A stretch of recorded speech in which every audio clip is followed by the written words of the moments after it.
right. I think I've got an okay angle. It's giving me that issue again where because of the sun, I can hardly see anything on my screen, but I know after the fact it will have recorded. So hopefully this is all right. But again, today we're moving up from last time I did 30, 60, 90. I'm still going to do 3 different distances. It's going to go 40, 70, 100. So it kind of gives you a break from the long ones to the hard ones. But again, once I get up to 110, I'll probably do 50 or 55 and 110, just the 2 distances, and then other work in plyometric or intervals on the other day. But today is 40, 70, 100. I'll do at least 2 rounds, so 6 total. Maybe I'll do a third one. We'll see.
.497, if that's picking up. But for me, so 40 yards. So 40 yards is what, like 36, between 36 and 37 meters. But again, it's on the turf, not on the track. So you're always running faster on hard turf. In a prior video where I showed warm-ups, at the end of that I took out a lacrosse ball and was just bouncing it on the turf versus bouncing it on the track, just to see how much of a difference they make. Because it does really make a 5 to 10% difference. That's just my little estimation of how much faster you would be on the track. That little range. But yeah, just you can feel it. And then the other thing though is about the turf is it's easier on your joints. So the more years I've been training, it's the last couple of years, the more I've stayed on the turf. But also now it's we've had shorter. I don't know if anyone's aware of the Grand Solar Minimum, but that combined combined with spraying and stuff, just the outdoor season has been shorter. And I guess it depends on where you are as well, right? So I always do several weeks on the turf anyways before moving to the track. But it depends what the rest of your training year is like, and depends on what you're doing and your overall goals and all that stuff. But there is a big difference between turf. So 40 yards, right? So 110 yards is about 100 meters. So that 10% difference. So is a 40 yard on a turf roughly equivalent to 40 meters on a track? It's very close. But for me, if I'm doing 40 under 5 seconds, that's good enough for me.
think I stopped a little bit late. I think it was already past. That doesn't matter. That's okay.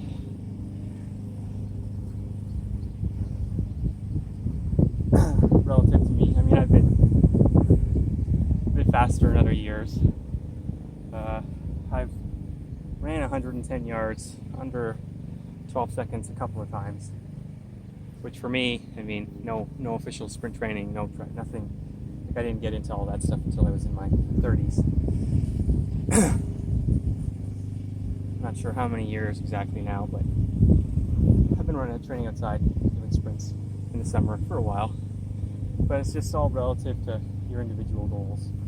But it's good when you get out and do it, you see your times, and you see these guys running 100 meters under 10 seconds. It really gives you an appreciation for how much they're flying, how flexible they are, because they're not fighting against their own muscles, how coordinated they are, how fast everything's happening.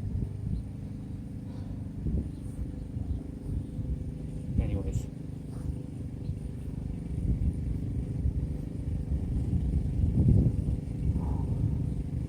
But wherever you're at, it's always a great feeling to just be able to move. And then whenever you start and go and you just get better, there's just always a nice feeling to see your own improvement like that. And then especially when you get some of the mechanics and everything timed up and it feels like you're flying sometimes.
11:34.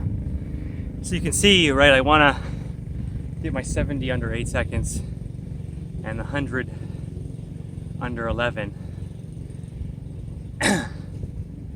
Something to aim for. We'll see. But yeah, so I'm going to do one more of each. And then I might not go for a 40, 70, 100 again. Like I might just go, just do 70 on the last one. Because you don't have to be locked into doing a full just because you're doing 3. I might do that and then my finishing set, as I say. So I'll come back to that.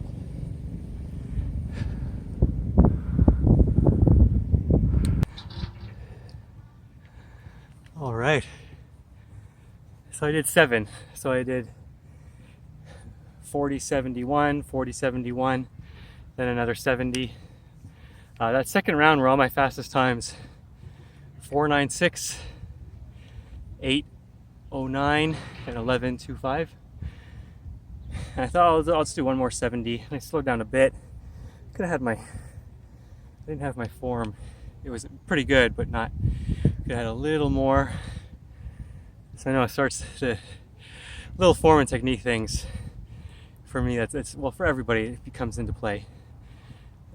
For sprinting, actually, it does. It's true for everybody, but it lets you express the power you have. But now I'm going to do that finishing set. So it's like finishing with a high rep set. So 110 yards there and back. I just touch the line with my foot, come back. So I always like to do these ones, have a good start.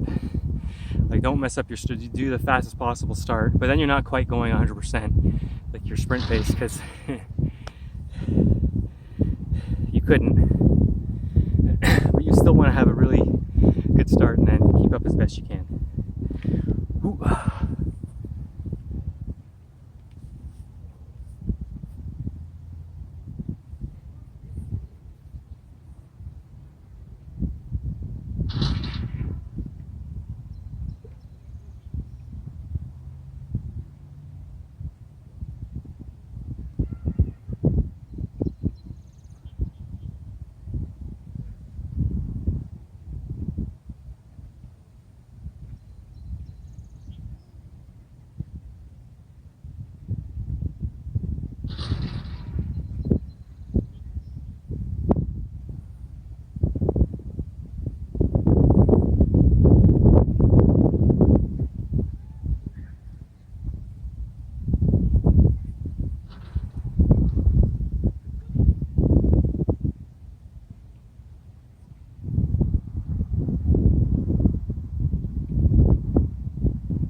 Oh, my glutes feel that one. 32, 1-3. So for a finishing set like that, that's all right. Okay. Another idea of a day, how to progress from one workout to the next, So until next time, thank you.